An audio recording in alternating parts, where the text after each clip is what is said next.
নমস্কাৰ, মই আজি আপোনালোকৰ ওচৰলৈ এটি সুন্দৰ চিকেনৰ ৰেচিপি লৈ আহিছোঁ। নৰসিংহৰ সৈতে মুৰ্গী মাংসৰ জোল। সো প্ৰণালীটো চাওঁ আহক। এটা ডাঙৰ আলু কাটি লৈছোঁ, দুটা ডাঙৰ পিঁয়াজ আমি এনেদৰে কাটি লৈছোঁ আৰু এটা নহৰু আমি খুন্দি লৈছোঁ। এই ৰেচিপিটোৰ মেইন মাষ্টাৰ ইনগ্ৰিডিয়েণ্ট সেইটো হৈছে নৰসিংহৰ পাত। আধা কেজি লোকেল মুৰ্গীৰ মাংস লৈছোঁ আৰু ইয়াত নিমখ আৰু হালধি সানি পেলাই মই আধা ঘণ্টা মেৰিনেট কৰি ৰাখিছোঁ। নৰসিংহৰ পাতখিনি এতিয়া মই ভালদৰে মিক্সিত পিচি ল'ম। যদি আপুনি জ্বলা খাই ভাল পায় তেতিয়াহ'লে এইখিনি সময়ত আপুনি জলকীয়াও ইয়াত দি দিব পাৰে।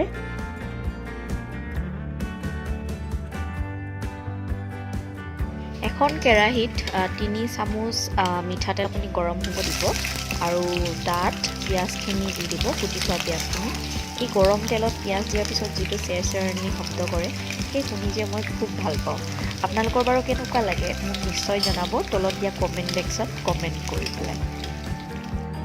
পিঁয়াজখিনি ভজা হোৱাৰ পিছত যেতিয়া অকণমান সোণালী ৰং ল'ব, ইয়াত আপুনি পিচি থোৱা নহৰুখিনি দি দিব।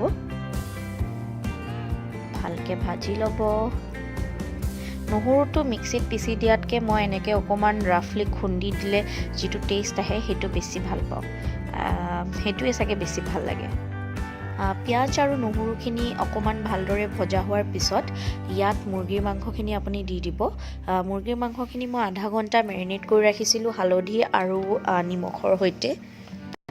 এইখিনি অকণমান লৰাই দিব আৰু ইয়াত মই এতিয়া কাটি থোৱা আলুখিনি দি দিম।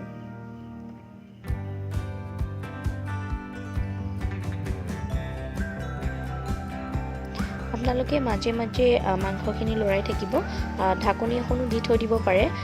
গোটেই কুকিংটো মিডিয়াম ফ্লেমত কৰিছোঁ মই আৰু প্ৰায় 20 পৰা 25 মিনিটত আমাৰ এই ৰেচিপিটো ৰেডি হৈ যাব।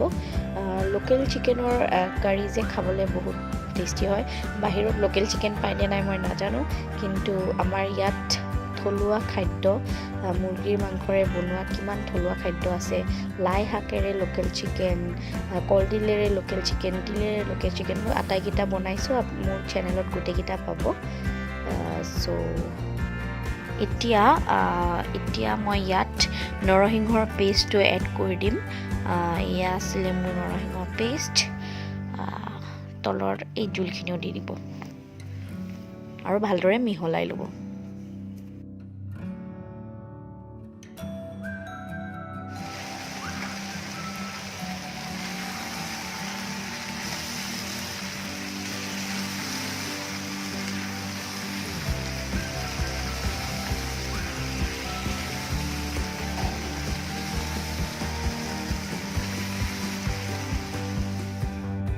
মাংস আৰু আলু যেতিয়া পূৰা সিজি যাব, ইয়াত মই 1 গিলাচ কুহুমীয়া পানী এড কৰি দিম আৰু এইখিনি হাই ফ্লেমত প্ৰায় 5 মিনিট উতলিবলৈ দিম।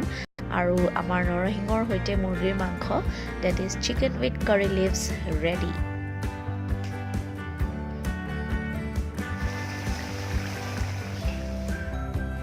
যদি ৰেচিপিটো ভাল পাইছে এই ভিডিঅ'টো লাইক কৰক আৰু মোৰ চেনেল ছাবস্ক্ৰাইব কৰক।